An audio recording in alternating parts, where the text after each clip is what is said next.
Anyway, yeah, so that's fun and exciting. Other announcements, no wheel reads this week because normally we record on Tuesday nights, and if you're not American, Tuesday is a holiday for us.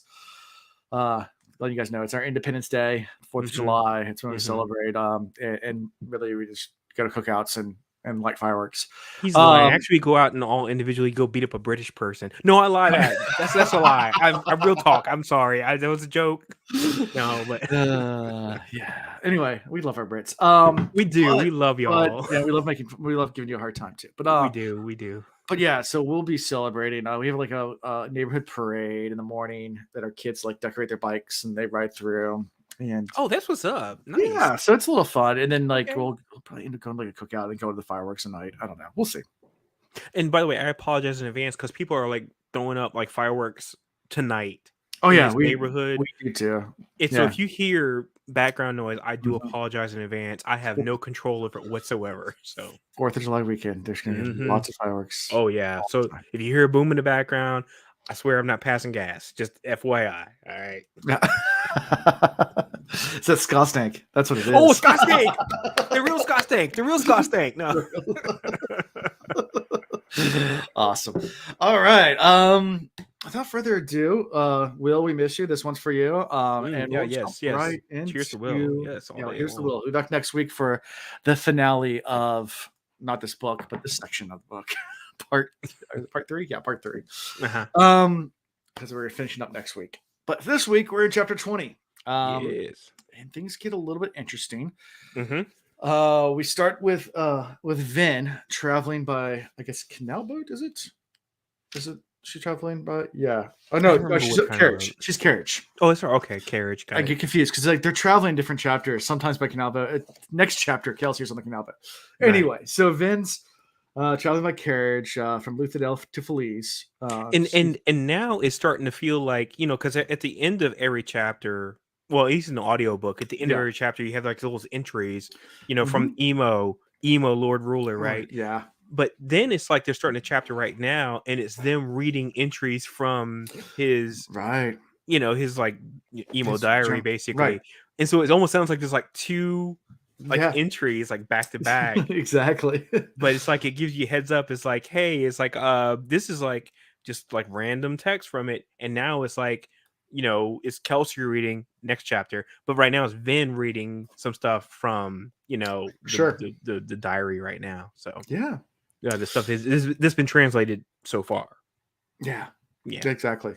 That gets interesting. So next chapter is when they start doing that. This one's just Vin's upset about the scenery because the scenery is dull and boring. But she mentioned something about it. She's reading. That's in the 3rd chapter we covered tonight. When I thought Vin was reading from this chapter because I wrote it down that she talks about an amorphous entity at the beginning of the chapter 20, and it sounds like the Golem from Wheel of Time. No, so that's actually the Lord Ruler. So that's not Vin. That's the insert, because in the book it's the insert. Oh, it's in the insert. Yeah. Okay. And again, I do apologize because it isn't a shadow. The audio book isn't quite as segmented the way it probably should be in the book. So. It isn't. Yeah, the dark thing that follows me, the thing that I can only see, it isn't really a shadow. It's blackish, translucent, but it's shadow-like, solid outline. Sound like a golem. The whole time I was reading it, I was like, yeah. It's like it's made of dark fog. A mist, perhaps. Yeah. Anyway, so Vin's grown tired of the scenery between Luthadel and Felice. She's kind of sick of it. And she gets there to Luthadel and, of course, to Felice. Sorry, she's going to Felice. She gets there and Lord Venu is there waiting for her. She steps out of the carriage and she's like, girl, you need to keep the appearances up. Go and curtsy. Like, right, because she's almost kind of like letting it like slide a little bit. And by the way, the whole time she's like, reminiscing about her boy Elle. She's thinking about Ellen, and she's like, he's not like the other boys. That's all I kept thinking the whole time she's talking about him. He's not like the other boys. I'm like, okay, I get it. You falling, you're smitten. Yeah, exactly. She has all these internal thoughts about Ellen, like he's not like everyone else. He's better. Right. And of course, Kelsier told him in the last, like, they're all the same. Like, don't fall for his ways. Like, he's just using you. Like, right. It's like, no, he can't be. He has to be the different one. Yeah, and of course, put a pin in that topic because that comes up 2 chapters later. Oh We'll yeah. get there. Anyway, yeah. There you go. She's She's definitely sprung. She's definitely sprung. She's definitely sprung all day long. Thank you, Belted Bro. Yes. Yeah, so she's thinking about her boy and all the good stuff. And then they get to the manor, and that's when she steps out and Lord Renews like, "Courtesy me, child. Maintain your appearances where everybody can see us. Like, you still have to play the part. Come on." Right. And of course, Finn does it, but she's annoyed by all this. Mm-hmm. And Kelsier's there, and what they're doing is unloading weapons, which Finn thinks is a little foolish. And Kelsier's like, "Well, no, that's part of our plan. Like, we got to make it look like we're actually doing stuff." But I mean, because the weapons, you're buying weapons. There's got to be an explanation about where these weapons are going, and the explanation made perfect sense. I mean, at the time, I was thinking the same thing. I was like, "Why are you putting this out in the open?" But it's obvious you're getting weapons. You have to kind of give some inclination of where they're going, because you can't just be like, giving the assumption you have a stockpile, sitting in your back hut, like in the garage or something like that. Oh, I just gotta like, stockpile of weapons. You gotta be like, oh yeah, actually I'm like taking these in and flipping them, making a profit. That made perfect sense to me. The funny thing is, all the soldiers that are helping them move the weapons onto the canal barges think that Kelsier is just scamming Renault. Right. They all get along with it, like, "Oh, he's scamming them, and this is great. Let's get on this." Yes. Oh, by the way, and back up just a second. Again, going back to my Scott thing, because I'm into all these like minutia details. Sure. When she talks about how the noble people can wash the ash out their clothes, but everybody else cannot because they don't have the detergents to be able to do that. So they're walking around, which explains the Scott stank. Because they can't get it out their clothes. It's just like stuck in their clothing. Whereas the noble people, they can like get like the special, like, Tide Pods. There's like the anti-ash pod, and they can like wash it all out of their clothes. And it's like, even though they have like white clothes, they can wash it out completely. I was like, makes perfect sense. Yeah. Anyway. And this is where Kelsier also announces that we are going to the caves, and Vin goes, "We?" And just, "Oh, you're worried about not going to your balls?" No. We're not taking you. We're taking Eden. She is getting into this whole like lifestyle though. Oh yes, she's gotten acclimated. So poor thing. Yeah, and she's so torn because she wants to feel like she's part of the people, but she knows she has gotten kind of swept up in this whole lifestyle of the aristocracy, and I can see that being like, it's enticing, and she is just so indoctrinated in the everything that they do, the morals, the edicts, all that stuff, and she's like, it's hard to break away from that. And she even talks about that a few times, how she's like, I'm just so in this this momentum of this thing. I don't know how I can break away. You know? So poor thing. Yeah. And she's only like what, 17?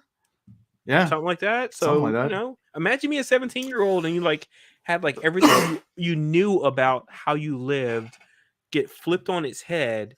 Right. And now you're being like taken care of by servants and driven around in, carriages, and people are like doting on you, and you're going to dances, and like you don't smell like the sky anymore. I mean, yeah, I can see that. You would get changed up pretty quick. So I see what she's talking about. Yeah. And here's where she learns that he's going with Eden and with Marsh. Kelsier says, "I'm taking my brother with me because we're going to drop him off at some place where he's going to start his infiltration of the ministry." Right. But Marsh wants to teach you a few things. So Vin, glad you're here because we're going to train you on seeking. Yeah. And she's like, "Why?" Kelsier's like, "Well, it's not the least important. Marsh says there's some things I can teach you, but I think it's pretty useless." Kelsier doesn't have much use for it, I guess. He doesn't think too much of that allomantic ability. But Marsh tends to think that there's more to it than Kelsier thinks. And there's that sibling rivalry thing comes into play definitely right here. It's like two brothers, like, one's like, what he's doing is not that important. The other one's like, well, he's kind of reckless and blah, blah, blah. And it's like, you can just see it's just like coming through with this idea of training her. So makes perfect sense. Yeah. Yeah. And of course, he's late. Marsh is late, and they're sitting there waiting. And while they're waiting, she starts to have this inner dialogue go on again. Like, is Kelsey right? Am I coming to enjoy being a noble woman? Once her problems have been starvation and beatings, now they were things like extended carriage rides and companions who arrived late to appointments. Right. Yes. That inner turmoil. I mean, it's almost like somebody coming out the hood and being like, I'm not hood anymore. And she's like, oh, but I got to make sure I remember that I'm from the streets, and but she's in a different place now. Completely. Yeah. And she's struggling with that. Has she been playing the noble woman too much? Yeah. Has she been playing the noble woman too much lately? Is that right? That's right. I forgot about it. She said that. She's like one. She had like self-doubt, right? Like a little bit. Yeah. Oh yeah. And then she told herself, he's forgotten you. He's barely spoken to you during the last 3 parties. Keep your head on, Vin. It's just another scam like all the games. So she's having this back and forth with her thoughts about Elliot. Like, does he love me? Does he love me not? Does he love me? Does he love me not? I mean, and I feel like this is like just that teenage. This is stuff teenagers go through. Sure. It's like it's young love, and she doesn't know, and she's thinking to herself, he's not thinking about me. He was just playing me like everybody else. Because of course she kept getting all these people keep coming to her and saying, "Oh, he's a player. He's a player." Shorty, don't even get into that situation. He doesn't care about you. But she feels like there was a connection there, and there's more to it. And she's just it's typical young love, self-doubt, poor thing. Right. But us readers are not fooled. We know there's more there. Oh sure. Because we 100%. obviously know a little bit more of the inner dialogue that's going on. Yeah. For the other side of the tracks there. So oh yeah. Yep. And then during this time, speaking of the other side, she starts listening to some of the ska talking, flaring 10. Yeah. And she can hear them. There's like, oh, it's him. It's definitely him. I saw the scars. The survivor. That's it. Yeah. And she has this like realization because that's why the rebellion's not gaining momentum. Kelsey is. Man, he's gaining like his like whole like legendary status right now. Right. So how much is it Kelsey's ego versus actually in a rebellion? And Vin starts to I think Vin's starting to sow some seeds of doubt on the whole thing. Like, because we'll get to this later, but like Ham has a whole conversation with Kelsey about doubting all this. Because it comes up, it comes up a few times. Yeah. It comes up a few times. Like, what's the true motivation? Is this Kelsey is just ego? Is that what we're doing all this? Is just for one man's ego? Yeah. Is he that twisted? Or is there really something behind this? And Vin starts to question this here. Like, she's like, yeah, so he's doing all this for clout. Just for and it's understandable. I mean, because the stuff he's been doing, I mean, we talk about taking out some of these noble people. It's pretty amazing stuff. I mean, he's going into places and just like slaughtering folks and like, robbing them for all the goods. And this is something that, you can't imagine a ska doing. And he's like this legendary ska now. I mean, we've kept talking about this like week over week about how he's just built this legendary status.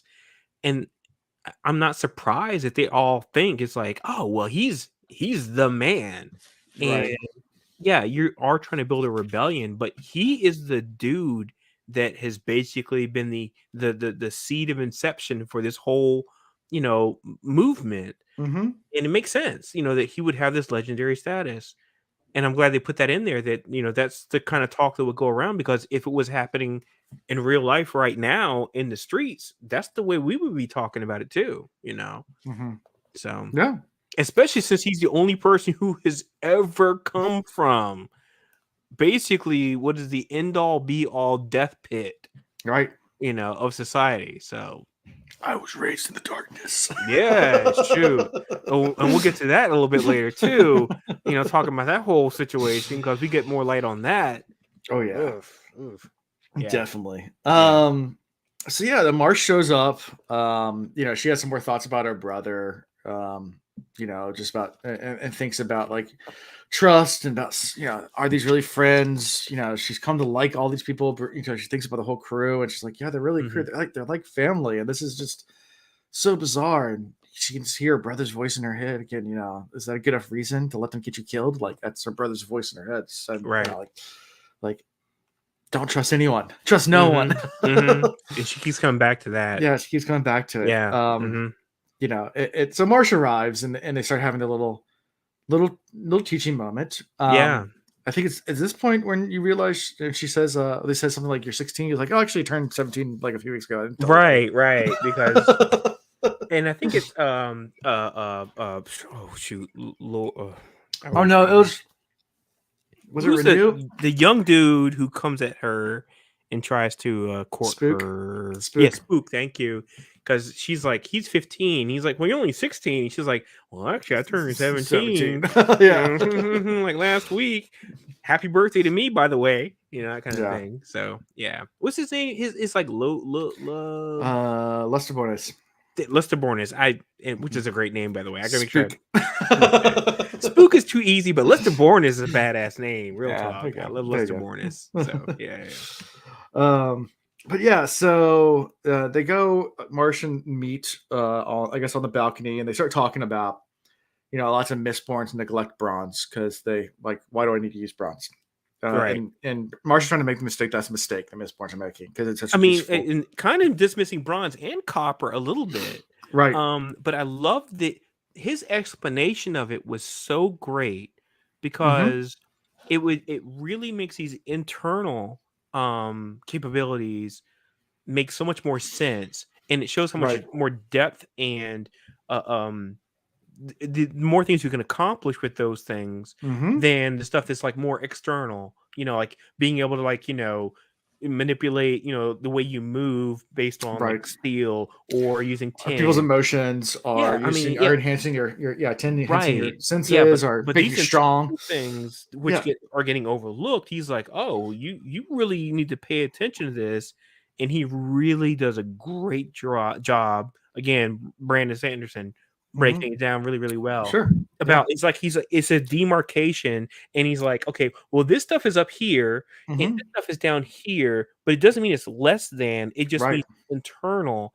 But when you start thinking about internal and how you can actually use that to manipulate your environment, and it made so much sense to me. I was like, yes, that's the stuff you have to be quietly afraid of, because you don't know. I mean, he gives very, specific instances about how you can really cause some damage, and I love it. So yeah, and eventually push back. She says, but don't other Mistborns know to burn copper? So like, what bronzes be useless because they burn copper, and I won't be able to use bronze. Right.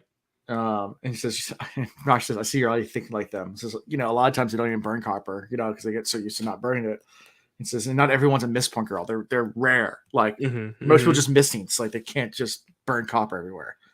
Yeah. So yeah.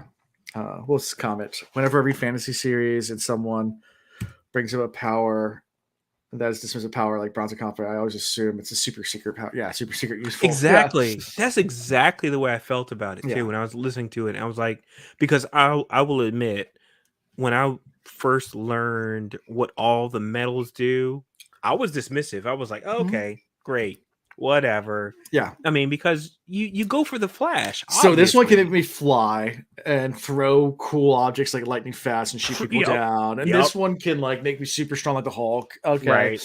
Oh, I can manipulate you and make you do things. I can make you start a riot, or I can make you come along with my cause. Yeah. I mean, and then you have this one. Easy to dismiss I can sense other people. Yeah. Okay. Yeah. Right. You're like, oh, okay, great. I can sense that you're like burned and stuff. Okay, good call, I guess. But really, it can be extremely powerful, and I'm so glad it was explained. Early on. And Marsh explains this. She says, well, wouldn't it be good to know before you walk into the room that the person behind the door is either like going to be a thug or a coin shot? Like you're prepared to walk through. Like know what capabilities he has. If you're walking through the door and they're thugs, they're pewter guys that are going to be big and tough and going to fight fists versus a coin shot, which is going to throw metal at you. You can prepare before opening that door exactly what you're going to be ready to do. Yep. And so it's like, okay, that makes sense. And she goes, And she says, all right, so let's try something. All right, I'm going to start burning, and you turn on your bronze and see if you can. She's like, I feel too. She's like, oh, you've done this before. She goes, no. She goes, interesting. Like, so I feel Kelsier, one's pushing, one's pulling, it's like, okay, good. And she picks out which, she can't pick out which ones they are. She picks out 2 different sources. And he's like, that's already a good one. And it's like, now can you tell the difference? She's like, no, I can't tell the difference.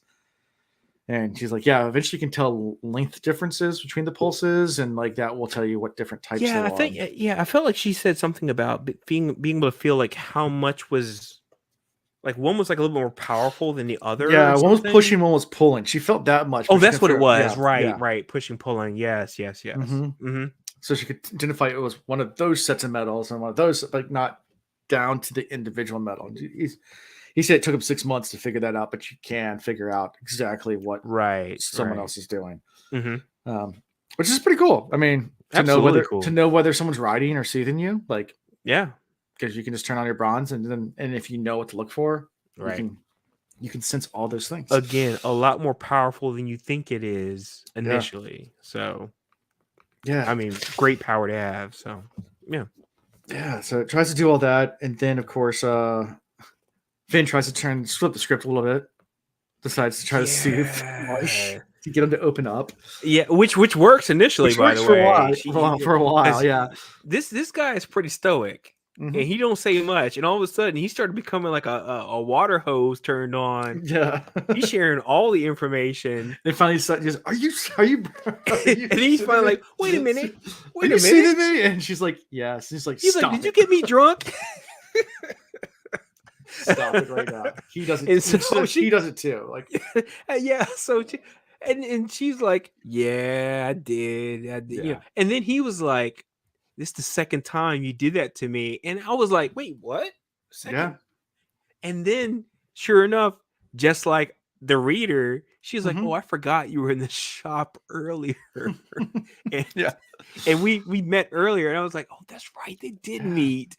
Earlier in the book, completely forgot about that. Which great callback, by the way. Well written, good call on that. So and she asks about Kelsey and his relationship, and did you hate Kelsey or no? I never hated him. There's a lot, but you could sense there's a little bit of pain there, and it gets back to that late in this chapter. Yeah, and they start opening up a little bit about just life in general. I mean, she talks about her brother in this scene, and why she trusted her brother so much. It wasn't that she trusted, her brother beat her and everything like that, but her brother also saved her from her mother, who had killed her younger sister. Like left her younger sister sitting at her feet and was holding her, pierced her ear, and said, "You're going in babbling. You're going to be a queen. You're going to be a queen." And I was like, "Okay, that's new." So Reen took her and ran away with her from her crazy mother. So, And by the way, I can't remember if it happens in this chapter later or not, but she's like hates him. She admits it like openly. She's like, "I hate him." Yeah, there's this one. Okay, but she's like, I hate him, and I was like, yeah, I would. He gave her great information and skills and what have you to live by, but she does not love this dude at all. She's like, nah. I was like, I hate my brother. But this guy hasn't been like the best. He's not a loving influence in her life, and so she's like, I really don't care for him like that, which I understand. Yeah. And Marsh is just listening, kind of quiet, and this is when he starts talking about her brother, Kelsey as a brother. Yeah. And Marsh is like, he just wishes that he wouldn't treat people like playthings. Yeah. He says, "I know I've killed obligators and murdering men but murdering men because they're noble?" Marsh stops and goes, "It's not all. It's not, and that's not all. He likes people to fawn over him." Yeah. And that's when Finn's like, "Do I detect jealousy in his voice?" Like, but the thing is, though, Marsh is saying things that I have been saying about Kelsier. I mean, he's too reckless. Yeah.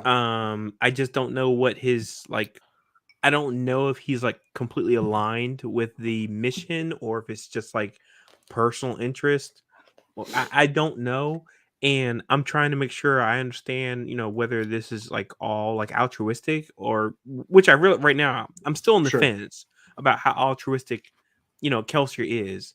Everything that Sure. Marsh says right now is like it's like pulling from like my mindgasm. I'm like, yeah, he's on the same page as me right now. So yeah, I get where Marsh is coming from. Completely get where Marsh is coming from.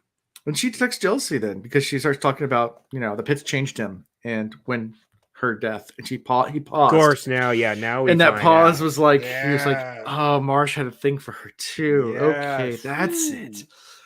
That's it. That's the shoe that drops. Yeah. And it makes perfect sense all this time because it's like you don't realize how many times he's been talking about Mare. And then right now, shoe drop moment, and it's like, oh, you were really into this lady. She did not choose you.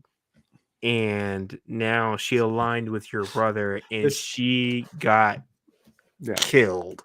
The perfect comic. Kelsier is very altruistic to Kelsier. Oh, that's true. That's true. I can't deny that in any way, shape, or form. Yeah, he definitely has right now. He's got one Lord he follows, Lord Kelsier. That's who Kelsier follows. Yeah. But she even asked him about like he's gonna end up getting us all killed, right? Or something like, or no, that's what Marsh says, Right. He's Marsh trying to do something good, but he's probably gonna get himself killed during it.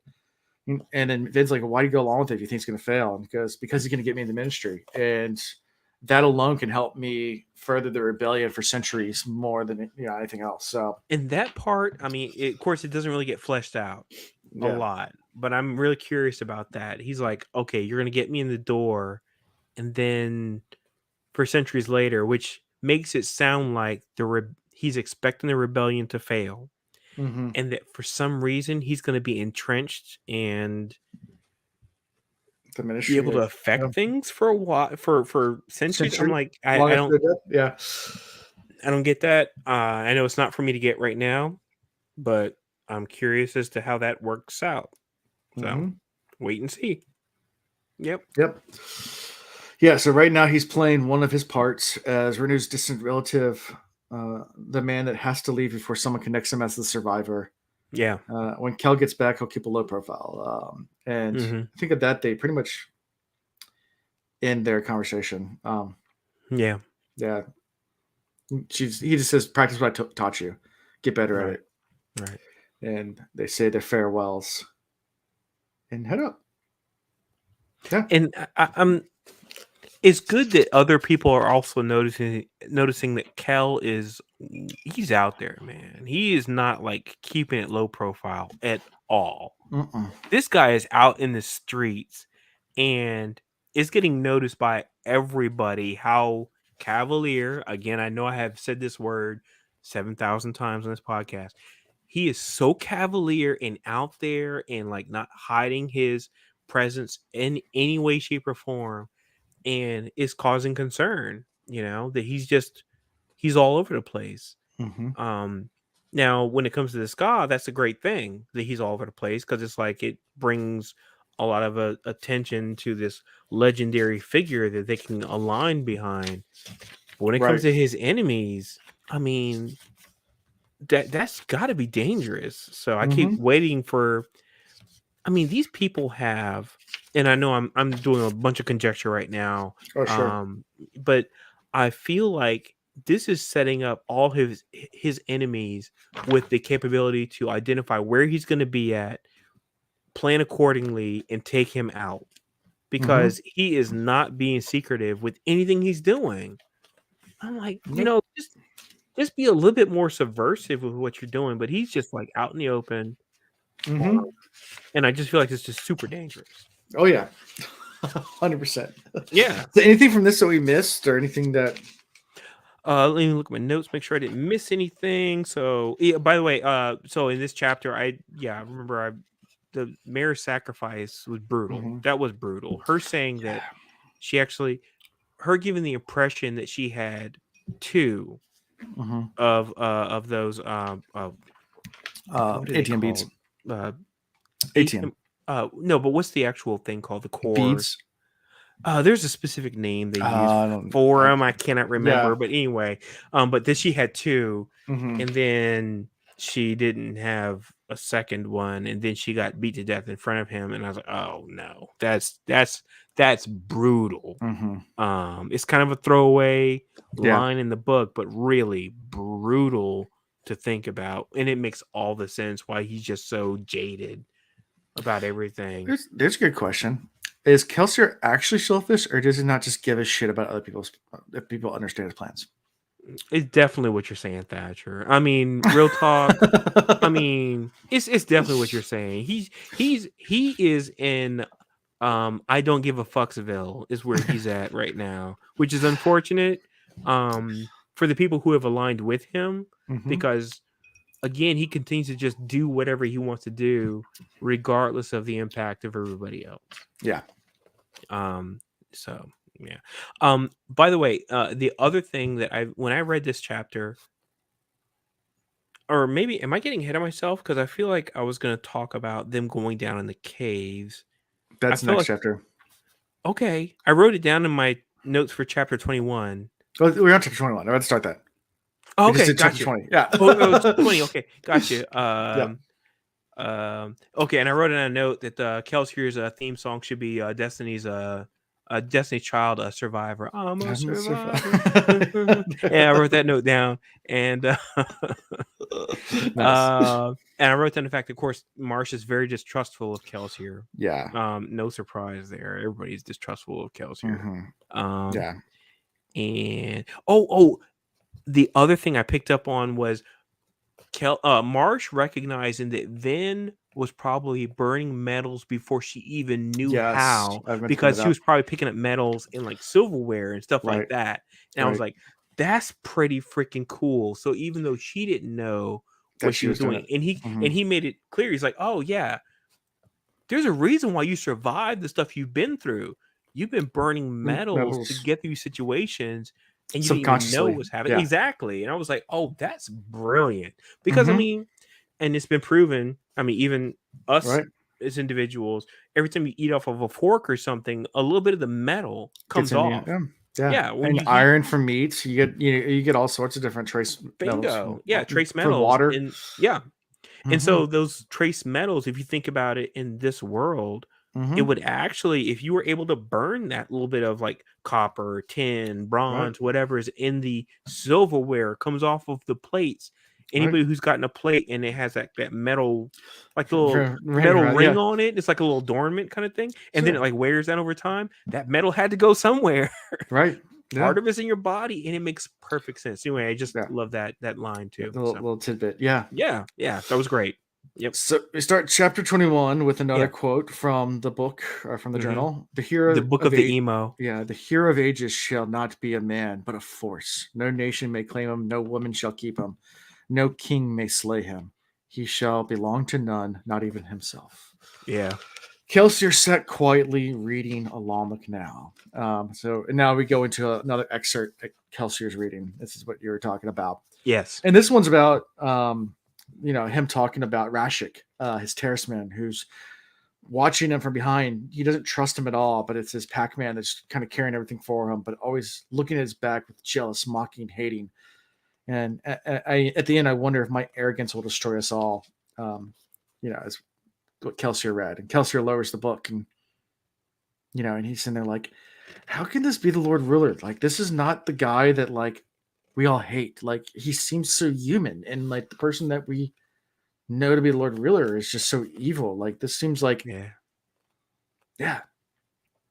And Rashik, of course, this is like not the first time we've heard that name, because I had written it down chapters ago. Right. And I'm like, of course I got the whole Rashik question mark thing. I'm like, who's Rashik? Yeah. And I'm like, it just comes up too often. This is gonna be somebody major. Don't know who yet.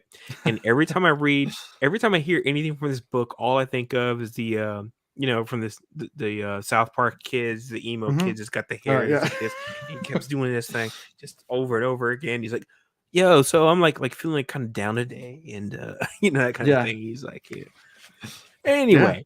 But that's all I think about every time I listen to this. But whoever is writing this, we know it's the Lord Ruler. I mean, I feel pretty confident about this. Yeah.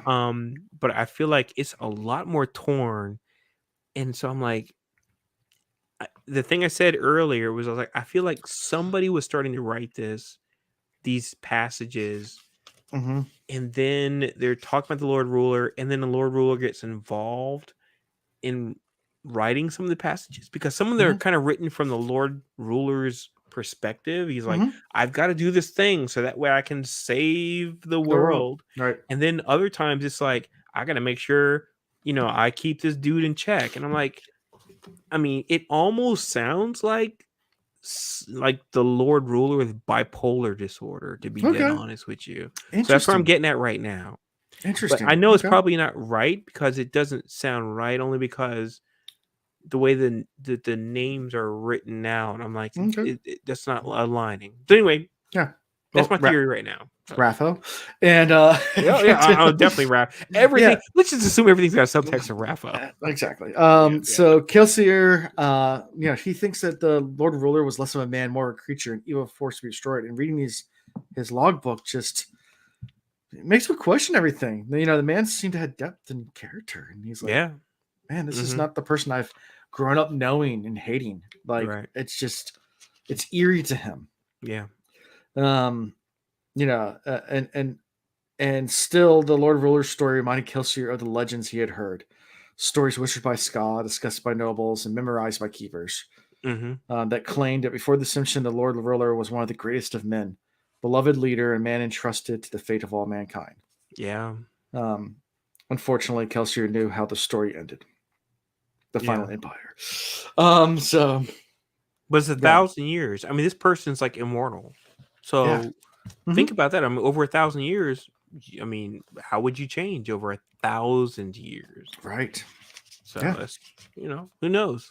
Who knows? So, I'm waiting to find out. Waiting to find out. Yep. Yeah. So they're traveling along the canal, and finally they pull up to where they are supposed to go, and they get off, and I guess Kelsier does his little coin thing to like signify that, like, hey, we're here. Yeah. And they come out, Lord Kelsier, and take them back to where the caves are. So yeah. Getting down these caves. Ugh. Yeah. Have you ever been spelunking? Dude, so if I can go ahead and do my little side comments here. Tangent away. I suffer from claustrophobia. Terrible. Like, I got stuck in an elevator in Panama with my wife in the dark. It like turned off. Luckily, I had my watch on me. It was the only thing that would call. My phone didn't work. We were able to call 911 and get saved. Thank goodness. However, every time I was reading this thing, and I was like, and they were talking about the orifice they had to go through, which is basically just big enough for like a large man to go through. All I could think about was this guy, and I read this story. His name was John Edward Jones. Okay. And so he was in Utah, and it's called the Nutty Putty Cave, I believe it is. Okay.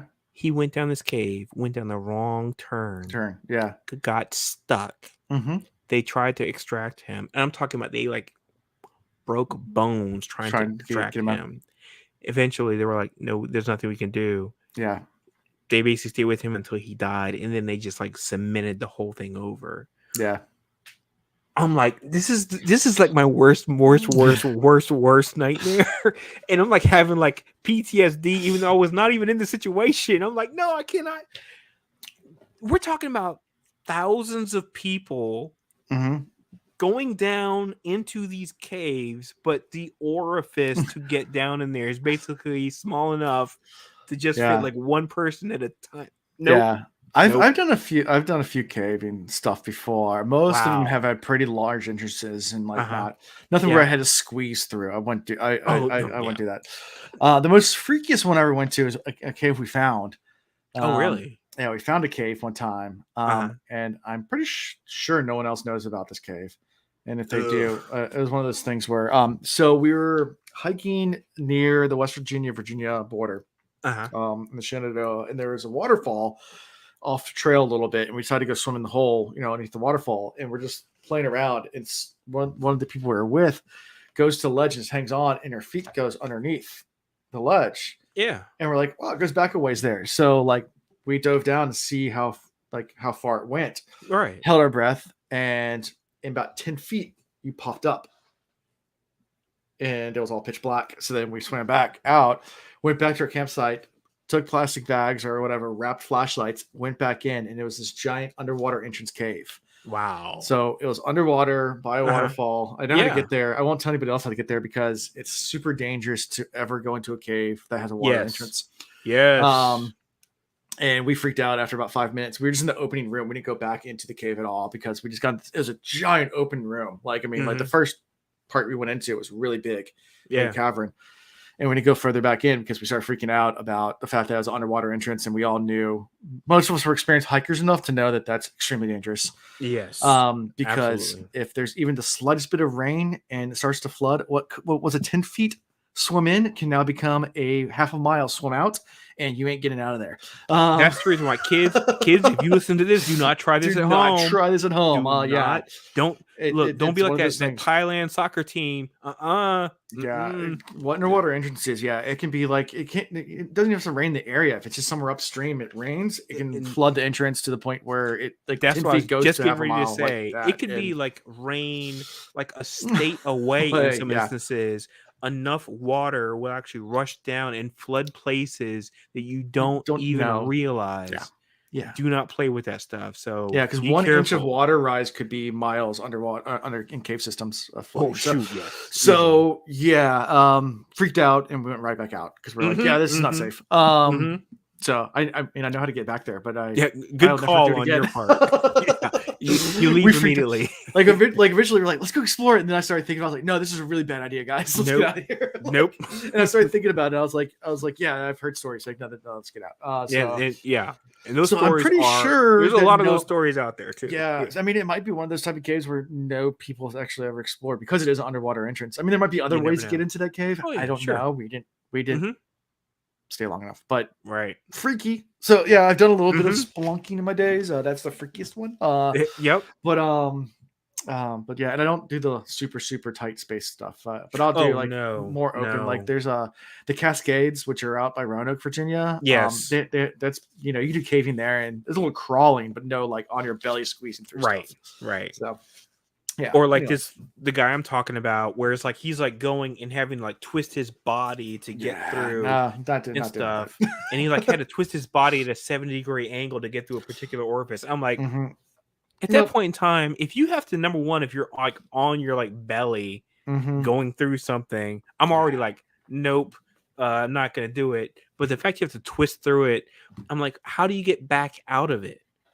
Because I mean, going in one way, I mean, the human body like twists one way from the torso is different than trying to go back out. It's twist a different way. Yeah. And maybe the torso is not able to get through that, which is unfortunate what happened to this guy. So Yep. Yeah. So then we get to meet young. Glad we gave everybody nightmares. Yeah. Sorry, go ahead. What's that horror movie? The Descent? Yeah, The Descent. Like the underground creatures living. Great movie. That movie was so much better than everybody thought it was going to be. Yeah, that's great. Anyway. Go ahead. Sorry. So we get to meet another French name. So we have Renaud now, and now we have Demu. Who, by the way, because of course I'm listening to audiobook. The whole time listening to this, I was like, is he terrorist? I'm like, because the way that the accent is read, it counts. It because Renaud sounds like a nobleman. Yeah. What's his name? Lenu? This guy? Demu. Sorry, thank you. Both Renaud and Demu in with X's. It's the French spelling of right. But he sounded the way that the person reading the audiobook did the inflection of his accent. I was like, it sounded like almost like terrorist. I was like, oh, that's interesting. And I was like kind of wondering, is there like something going on there? I didn't want to read any more into it than that, since there wasn't any more like really like any clues or anything, but I wrote it down just in case. if it comes back up later. So yeah. Yeah. And Kelsier is surprised that he's captain. Captain? The young man, must, is be so disciplined to be, barely in his early 20s. He's already captain. Okay. Yeah. Yeah. And Kelsier thinks, well, younger men have led men in battles before, so whatever. Look at Vin. She's only 16. Already a match for Marsh in seriousness. Yeah, but she also has capabilities beyond capabilities too. Sure. So. Yeah. So they go through like this super roundabout passage, like through the forest, and they eventually get to the cave entrance. Mm-hmm. And like you said, they squeeze through and get in and go through. And it reminds Kelsier of the pits because it's a lot like the cracks that they would go into. Right. But it's just. But at the same time, this looks like a good, good for protection. It'll be tough for anyone to try to find them and root them out. Right. It looks like a pretty extensive cave system. Mm-hmm. So yeah. And they I feel like there's a little bit of complacency here. Like, oh well, if this army came and tried to attack us here, that'd be a problem. And I was like, yeah, an army of people that have, let's just whittle it down to explosive capabilities. Mm-hmm. I mean, come on. I mean, they're gonna blow up that daggone crack once they figure out. I was like, okay, that's a little complacent. Don't do that. But luckily, you talk about, then later on, Kelsier talks about, we're gonna like send up a, couple troops of like 100 people or whatever, just walk through the trees and stuff to like lay out these like false paths and trails. And I was like, okay, that's a smart move. That way, if anybody's in the area, there's not like it's like beeline of like ant paths coming straight to the freaking like opening or something. So yeah, and then you learn that everyone that enters the caves can't come back out without express permission. Oh, yeah. And the Kelsier kind of testing. I was like, "What if I wanted to leave?" And they're like, "The answer's no." Right? He's like, "Hey, my boy, pop quiz. What would you do?" And he's like, "Well." He's like, "The answer's no. You don't let me out." And I was like, "Okay, yeah, good call on your part." I mean, you guys think. But the idea of being underground, no sunlight, no exposure, and you signed up for something, and you're going to have some people that are going to be a little discontent, which comes up. Yeah. And I guess 240 new recruits with it, and Ham's surprised, like, oh, recruitment's picking up, kind of surprised by that, and they go down, Yeaton's amazed at how big the caverns are, and it's like, this is amazing. No wonder we really can't find it down here. I get lost myself. Mm-hmm. And Ham says, yeah, the complex is completely secure. There's only 3 entrances, and they're all guarded. Right. Yeah. And that's where they talk about their system that they have to letting people out, or it's not like one of those things where it's easily done. And they go down to, the larger cavern. Right. Where it's kind of like the training hall, and everybody's training down there, and doing their normal training. And that's when Kelsier comes down to give like his little speech about, hey, I'm here. This is what's going on. Right. I'm still trying to figure out how are they building anything down there if the opening is only like a wide enough to let a person in. I was like, how are they getting anything in there to build? I mean, because they're sitting at tables and whatever, and I was like, come on, how are you guys one board at a time? I guess, but I'm like, holy crap, there's a lot to squeeze through a little opening. So, I hope they can, yeah, maybe one of the other openings is bigger than the others, and maybe I'm not aware of that, because it's not really explicitly said. Yeah, but I'm kind of like thinking to myself, I was like, how does that work? Yeah. Anyway. And Ham kind of gives them a report, says, hey, they're starting to feel like soldiers down here, rather than working the mills and fields. But yeah, I don't know how well they'll do an actual battle. And then Kel's like, well, if they do everything right, they shouldn't have to. The pits are only guarded by a couple hundred soldiers, because the Lord Ruler doesn't want to put a lot of people there to draw attention to it. Right. They said, we can just overwhelm them, with 9,000 people, like a big army, and they'll just fold. Right. And then once the garrisons move, we retreat, and no bloodshed needs to be had at all. Mm-hmm. And Ham kind of looks uncertain, so Kelsier presses a little further, and he's like, "You realize you're going to get them all slaughtered, right, Kel?" And he's like, "What do you mean?" It's like 10,000 men cannot hold Luthadel from the armies. Like, they're going to be all slaughtered. Yeah. And Kelsier kind of like flipping about it. He's like, I don't think so. I think we'll be good. Yeah, he does not care about the collateral, the fodder. He is just and like, Ham's like, I've grown to like my men, and I yeah. don't want to lead them to the slaughter, like Mm-hmm. for your cause. And Mm-hmm. and Kelsey was really flipping about it, like, yeah, whatever. And that's The about ends justify the means. Yep, and that's going to come up in just a few minutes. Mm-hmm. Yep, because the whole Bill, yeah, what's it, Bilge, Bilge, yeah, Bill, Bilge, yeah, yeah. Bill, yeah. Anyway, so it's going to come up just a few Mm-hmm. minutes, but yeah, that's the way he is. Yeah, Yeah, exactly. Yeah, and of course, Kel's having a few different like flashbacks and everything like that to being down the pits because being down here, and there's a little bit of that going on. mm-hmm. And they finally get to the room, and Kel has his plan. Anything before that? Before we get to his whole thing with Bilge. It was just more about the mayor's sacrifice thing comes up. I remember had that like in there. Yeah. Which again, that was just brutal.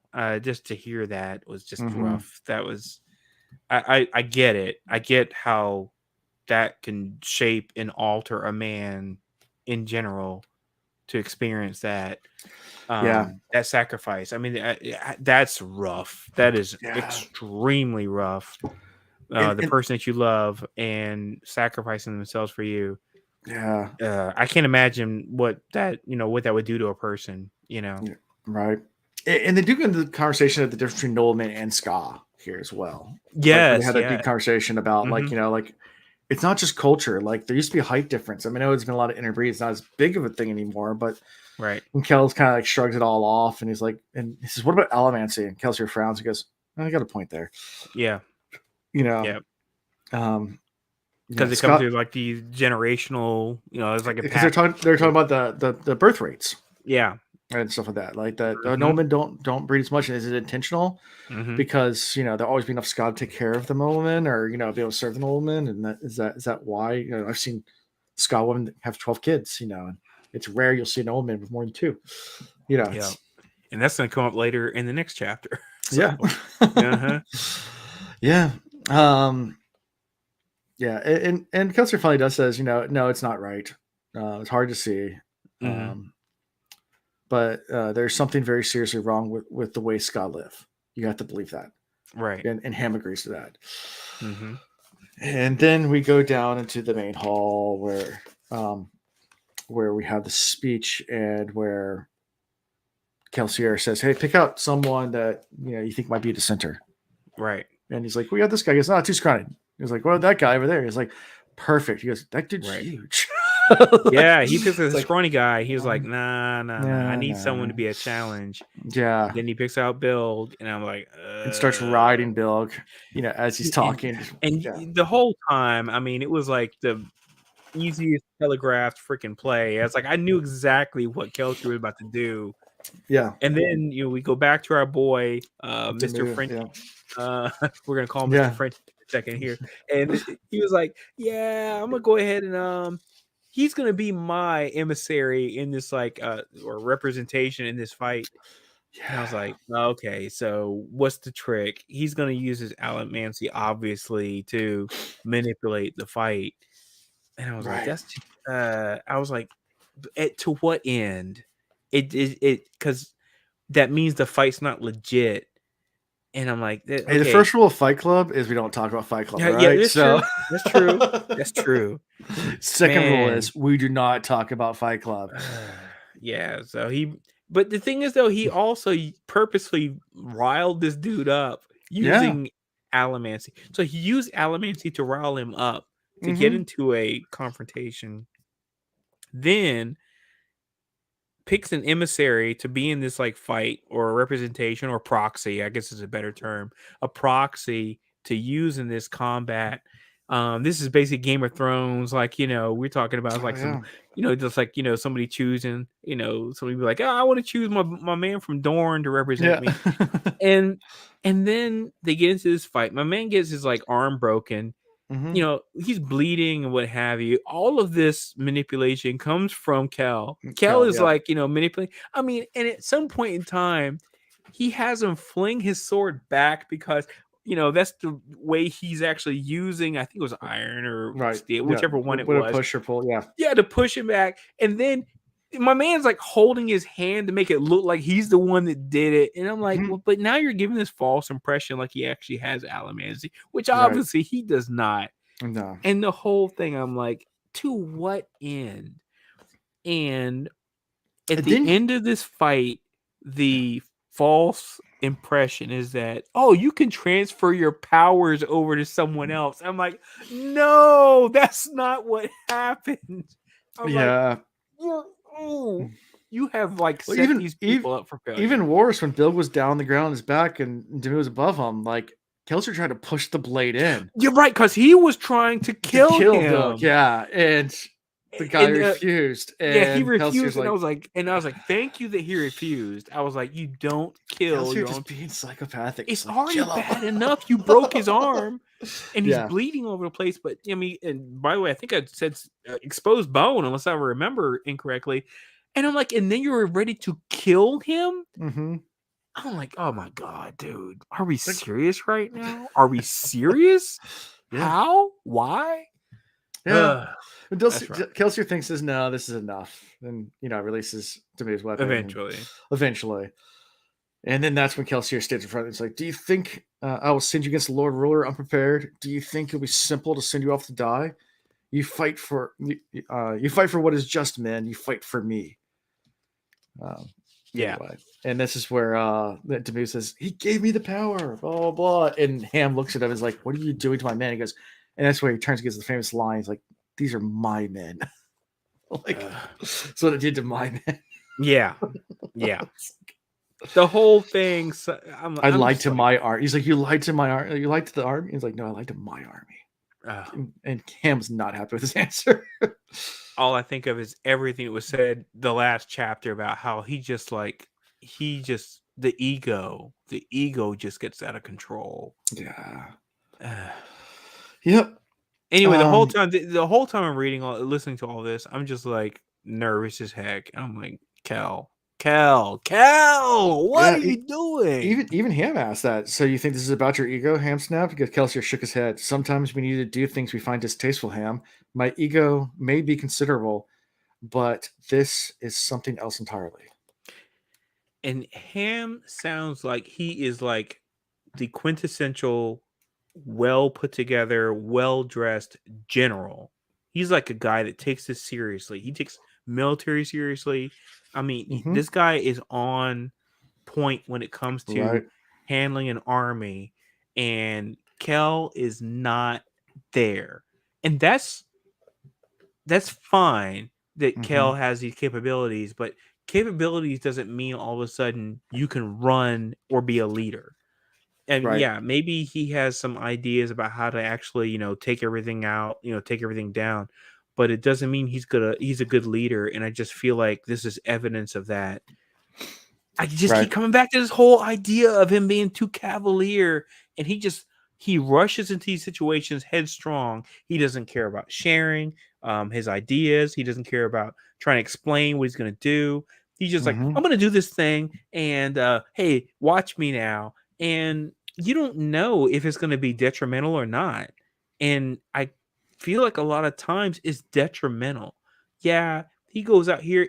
Great. He got the Lord Ruler's diary. I'm glad. He got his emo diary. He went and he got some ATM by Lord, rating Ventures spot. He keeps doing this stuff, and he does get these like little bonuses and benefits. At what cost? I mean, Vin got like mortally wounded. I mean, and that's real talk. She got mortally wounded. Without Allomancy, she'd be dead. Right. Because it was mentioned numerous times. And at what cost? And he's still going off and doing the same thing. Yeah. And it just keeps coming back to him. I feel like he's going to get taken out. So your favorite character is Kelsier. Got it. So this chapter ends with, Ham, Kelsier thought, I wish I could explain everything to you. Plots behind plots, plans beyond plans. There's always another secret. Yeah. There's always another secret. Definitely true. Definitely true. Yeah.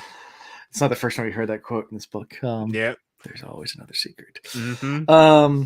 Anything from this before we move to the final chapter for tonight? Chapter 22. No. Keep on going. Keep going. Right.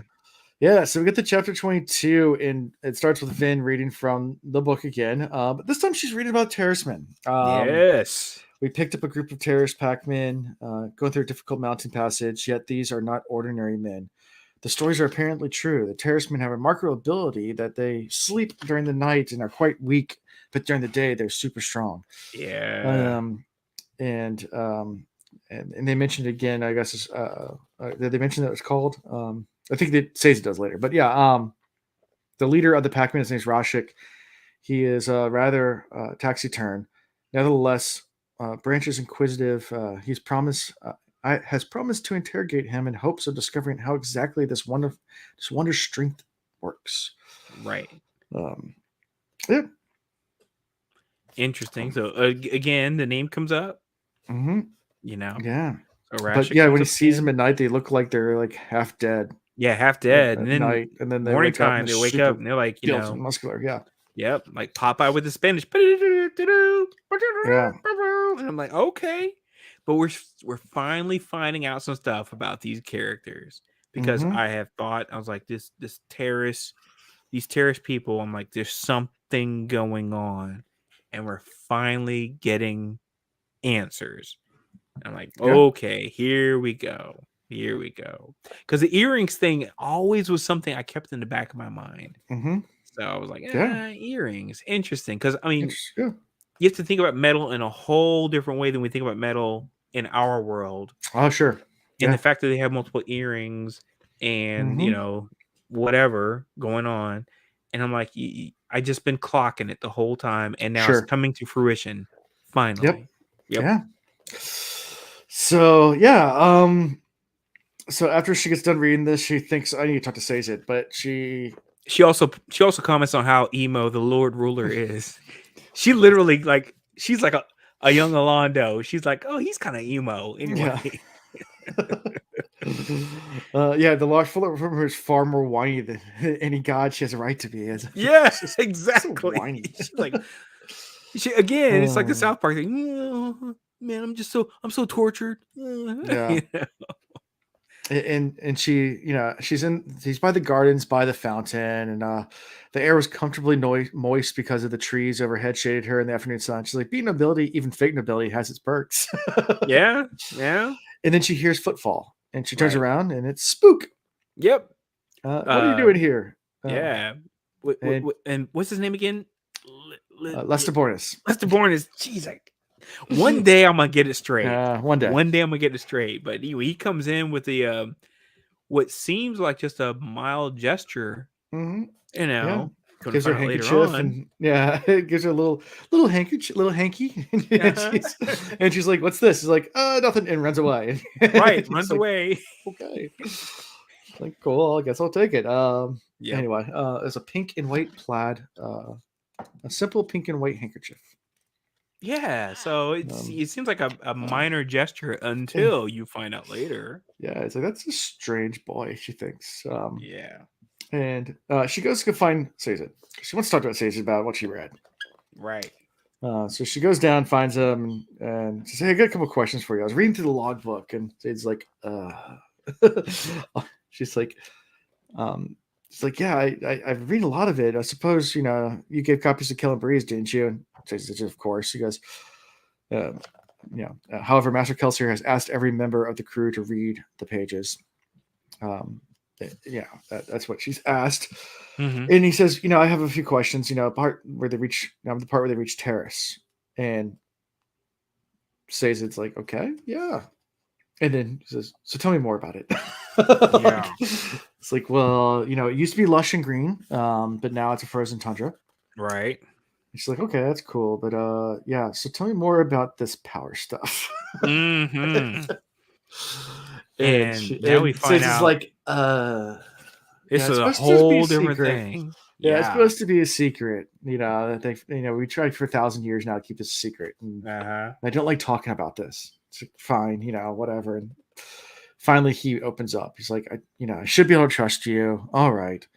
So Yeah, we store things in metal like strength. It's not quite like Allomancy. It's a little different, but we can use it to store memories. So we can use it to store strength. And Vin goes, "What else can you store?" He's like, "I'm not willing to tell you my sight. You wear glasses for like a week." She figures it out. She's like, "Oh, you were wearing glasses. I saw you, Urkel." Yeah. And he explained that like the Lord Ruler tried to not only destroy the Terracemen, but destroy their religion, destroy everything about Terrace. Right, because of like, all these religions that this Joker has memory of, the one he does not is their own. Yeah. Yeah, that says a lot. And it's called, what's it called? Thera. Yeah, something like that. Thera. Oh my gosh. Thera theory. Oh my my gosh. Are you talking about the art? Yeah, the art that Terrace people can perform. Ferakimi. Thank you. Thank you so much. I appreciate that. Yeah. Which is great. I'm like, and I love the fact. So, and it's still using the same metals. Yeah. Thank you so much. I appreciate the comment, correcting me. But use the same metals, but it's just in a different way. Yes. And it's a storage mechanism, but it makes all sense. And then, of course, he talks about how he has like metal under his sleeves. Yeah. Like, he's like sleeve, right. What you call them, joints, braces. Band. Yeah, thank you. And under his sleeves. And I'm like, okay, this is all coming into play now. Yeah. And it explains why. Because I've always trying to figure out this whole time I've been reading. I'm like, why is there this fear of these Terrace people? And I'm like, well, yeah, because they can use metal in a different way. And imagine being able to store it up. That's got to be dangerous as heck. Right. Because that puts you on a level beyond levels, because all these other folks are burning metal. It's like burn, burn, burn. These guys are putting metal on, because it's not like them earrings disappear. No, yeah. Them earrings stay. So that means you just, basically absorb it. I think of it as absorption and usage. It's like absorb, then just use it and just go bananas with it. And I'm like, that's crazy, hella dangerous. And then refill it. And then refill it. Yeah, just go to sleep. Hey, go to sleep. Just go night-night, and next morning be like, decimation. Yep. Boom, boom, boom, boom, boom, boom, boom, boom, boom. Yeah, that's the Lord Ruler tried to eradicate all this. Tried to kill all the Terracemen. Yeah. Destroyed their religion. Also tried to ban metals from Terracemen, even touching metals or anyone at all touching metals. Only noblemen could. And Vin's like, why would noblemen wear metals? It seems kind of dangerous around like Allomancers. And it's like, well, whatever the Lord Ruler does, they do. So it's always been kind of part of their culture. But they weren't able to. The Lord Ruler wasn't able to actually ban it completely, and eventually gave up on the genocide. He said, "I don't know why he did. I guess maybe because there's a penalty worse than killing us all by keeping us alive." Right. And they even talk about the fact that it's like some of the nobility would actually put wood on themselves and paint it to look like metal. Yeah, exactly. I was like, that's a smart move. That's a good move. Yeah, good for them. Yeah. And then Vin does ask about the handkerchief. Says, Spook gave me a handkerchief, and I wonder what it's like. And says like, oh well, young men in nobility give that to a woman they wish to court. Yep. And this is when he says he's too young, he's 15. And he's like, yeah, but aren't you 16? It's like 17. 17. I'm 17. That's different. It says, it says, well, perhaps people do like, a life, where you have a family. Master Ham's been away from his wife for months. He goes, Ham's married? He goes, oh, I love this, by the way. Oh, I love this whole section. The fact that these people actually have families. I love a backstory. Yeah. Anytime it's like you could tell me the backstory of somebody, because we have just skipped over it like it's nothing. Oh, this whole section right here. This is Brandon Sanderson. This is masterful writing, because we have thrown their entire backgrounds away like it was nothing. It's like we just reading these characters, and like I'm like, oh, Clubs is my favorite, and I like this guy, and I like this guy. They have lives, and now we're getting them fleshed out. Oh man, you're talking about this is like almost like stand-up slow clap writing for me.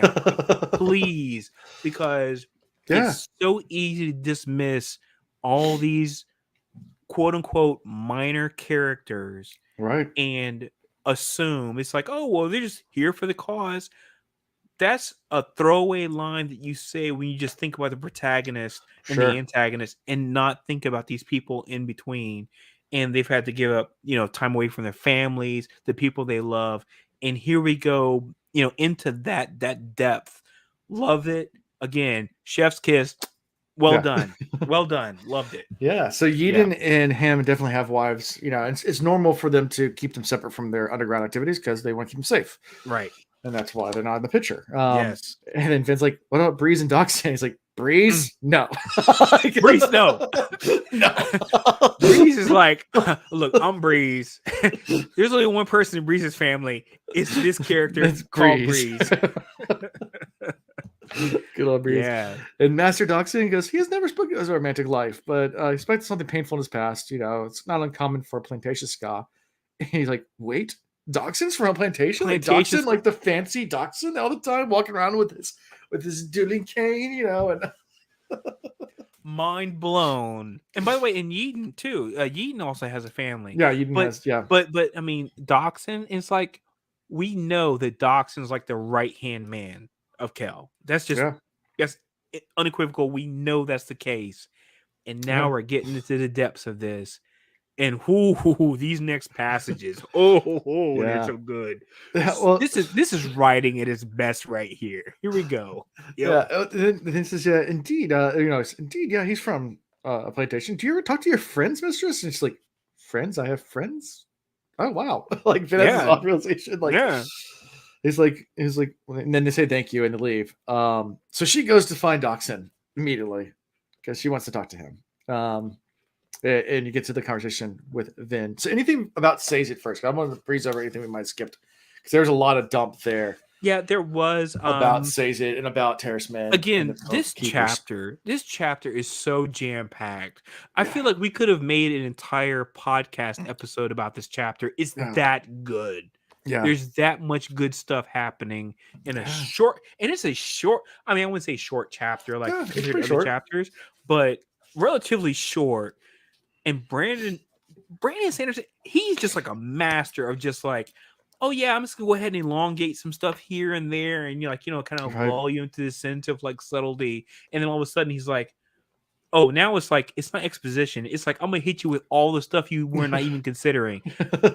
Backstories, interconnections, and I was like, oh my gosh, this chapter blew me away. I mean, I am so glad that it wasn't just 2 chapters this week and it was 3. This was the perfect stopping point because it was so good. Writing incredible. You haven't even experienced your first Sanderlanche yet, so I'll get there eventually. Yeah, so at the end of every book they call it the Sanderlanche. It's like an avalanche. I always felt that way with the Wheel of Time books. Yeah, I always felt like you would feel like it was kind of slow. Yeah. And them last 3 chapters, just like so much crazy stuff happens, and you're like, I can't take it. So I'm not surprised if that happens in this book. I'm ready for it. But this has been great. This has been great exposition of information that I appreciated. So yeah. Yeah. And so gets to talking about Doxson. Asked the news about Kelsier, and Doxson says no, but that's not to be expected. They'll be in the caves for a few days, and it'll be a while before we hear back from Kel. And then she finally broaches the subject. She's like, "So, what was life like on the plantation?" She's like, "The plantation, huh? Okay, yeah." Oh man, Doxson. Doxson's like, yeah, I grew up on a plantation. We lived in a little community. We weren't allowed to leave without permission, but there was a girl I liked, and we'd sneak away, and the whole crew would cover for us. But eventually, one of the Nolan men took her, and that was that. Oh man! And it says they all do it. That's what Nolan men do. It's completely normal for Nolan to take Scott women. Why do you think there's brothels everywhere? Why do you think it's this? And she's kind of taking back. She's like, they don't all do it. It's like, honey, this is like most of their wives don't even consider it cheating. Like, it's just, this is what Nolan men do. Like, and then the obligators are upset if they come from live, they have to kill them. Like, so that's what they do. And it's completely part of their society and completely normal. Yep. It's like to think that they don't do it, like that's being naive. They all do this. And she's like, but I met them. Like I've partied with them. They're not these type of people. And she's like, oh, you are so naive. Like, Ben's eyes slowly opening to what's been going on. And Brandon Sanderson, I mean, bringing this the the equivocation to like slavery, what happened, even just in our real world. Yeah. Again, it's brilliant writing because it's like there's so much stuff that happens. It's like you just like brush it off, and he brings it all back and through Vin and says, here she is. She's like, been through like her own, subjugation as a ska, and then she had a conversation. Last episode we were talking about where she didn't know what plantation ska went through, and she was just like, whatever. And the thing that was crazy is listening to Doxson talk about it in almost a pseudo positive way because it wasn't as bad as other plantations ska it went through. And but you're listening to him talk about it, it's like this is a woman he loved. Yeah. And he was trying to catch up with, and then some nobleman, basically raped her and then killed her. And he was like, but he treated us pretty well. The fact he has any positivity is crazy, and that's the way it works. In this world. And I'm like, wow, this is, again, the fact I had this much of an emotional reaction to it. I'm like, this is writing. This is writing right here. Because it just makes you think about a lot of things. I mean, regardless of whether it's, something here that happened like contemporarily in America or anywhere else. And it just makes you think about the stuff that like people, when you're subjugated to something and you have a tendency to equivocate it to be like, this is just normalcy. Yeah. But really it's not. And I'm like, wow, this is great writing because this whole time I've been wondering about Doxson. I'm like, what's his backstory? Yeah. Why is Kel so like aligned with this guy? And why is he so upbeat and kind of quote unquote chill about everything? Really, this guy has kind of numbed himself emotionally. Again, he even talks about it. Like he says, they talk about the whorehouses and stuff like that. Right, he says, right. And he says, the ska whorehouses, he says, but ska workers, not all of them go visit the whorehouses. He goes, but no women are different, Vin. He says, they're horrible creatures. Why do you think I don't complain when Kelsier kills them? Why do you think we're working to overthrow the government?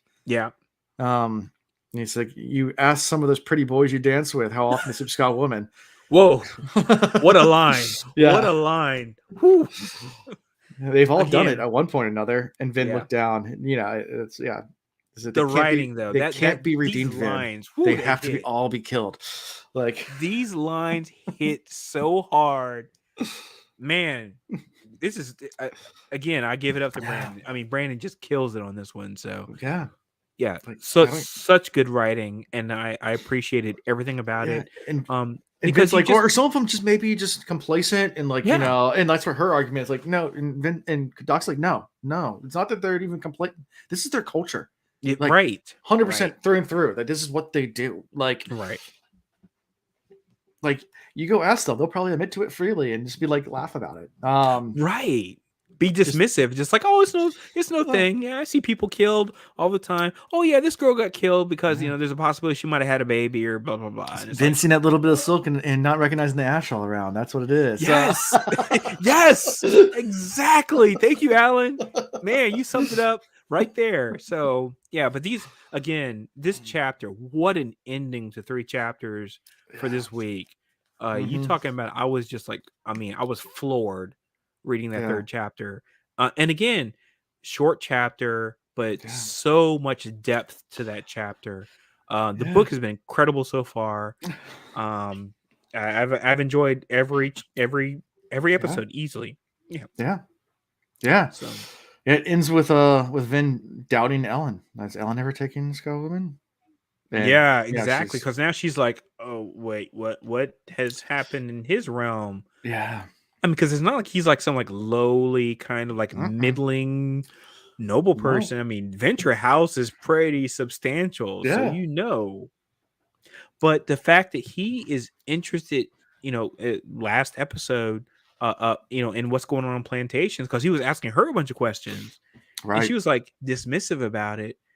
And you got to wonder, is like, was it because he doesn't interact with them at all? Or was he was trying to find out what her take is on things? We don't know yet. Yeah. We'll find out, I'm sure. But yeah, again, these 3 chapters, great reading. Reading. Loved it. So, yep. Indeed. All right. Well, favorite character. There's so many to pick from here. Wow. This one was jam-packed. Easily. These chapters had a lot of good characters. I would say, I mean, coming to find out that Doxson has been through so much, that's an easy pick. Yeah. But I'm still kind of on that Sazed train though too, because I feel like there's more there. I feel like for all the stuff that Doxson has been through, I feel like Sazed is going to be like, hold my beer.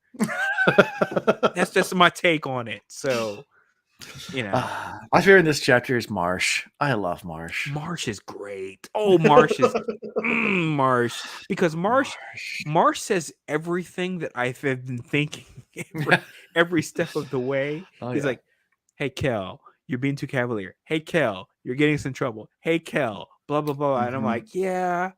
Me and Marsh are saying the same things, but again, I feel like right now, Sazed is my dude, because I feel like, man, that whatever is behind the scenes there is going to come up and it's going to like blow my mind whole. So yeah, I'm going with him this week. Yeah. What about you? What did you choose? Who did you choose? I said Marsh. Oh, Marsh. I was right. Yeah, Marsh. Marsh. So, yeah.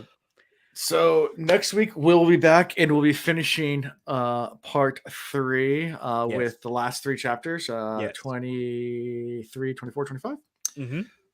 So we'll be finishing that up, and then we're pretty close. I mean, we're over halfway done. So we're this is the we're getting close. Absolutely, we're getting close to the end spot. We should be finishing up. Well, it'll still be a little bit of time, but looking forward to it. Actually, I can tell you when we're if we don't stop, we'll be finished first week of August. So I was gonna say it's gonna be like 4 more weeks or something. Yeah, like that, it's a few more, but I think 5 more weeks. But yeah, we're getting there.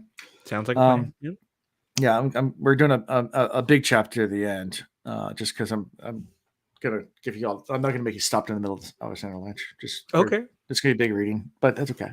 Got it. No worries. We'll do it. So yeah, and that's all I got for this week. So how we can be found, thecosmereads.com. Go check us out. We have merch now. We have Patreon. So go support us there. Listen to us. There's links to that. There's links to Discord as well. So you can join the Discord. It's shared with the Wheel Reads Discord. So we do have a section towards the bottom there. If you scroll down through all the channels, there's a whole section on a lot of Sanderson stuff, Cosmere stuff. So go ahead and check it out there. Or like I said, follow us on Twitter. Check out the website. Write reviews. Tell us how you feel about how things are going. Send us emails. All the things. We enjoy it all. So if you write a review, I might read it here on the channel. We'll see. Even if it's a bad one, I'll probably read it because I like reviews. And by the way, I came in on the Wheel of Fortune joint. That was fun, man. I'm not a participant, by the way. I just make that clear. I would have lost easily, but that's been fun. So make sure you guys catch up on that. Is this the finals that's coming up this next week? No, we have 2 more playoff rounds, and then it's the finals. So these got it. But three months of finals, and then our playoffs, and then the final. Yeah, so pushing that though, because I enjoy just like participating in that. I don't think I'd win, but it's so much fun. I appreciate. Well, it all depends on the wheel too. I mean, like we had like last time we had some people hit bankruptcy. I was just sad. I felt man. The timing of some of those bankruptcies are so bad. I was like, oh gosh, I'm crying for you. Anyways, we had a lot of fun with that. We'll be back again next month. I haven't picked the date yet. We're still working on trying to get the contestants and find a date that works for everyone, and it's always tough, but we'll get there. So we'll figure it out. But come join us. Check out all the other videos and all the channels. It's on the channel. It's fun. Please do. So that's all I got for tonight. So see you all next time. Stay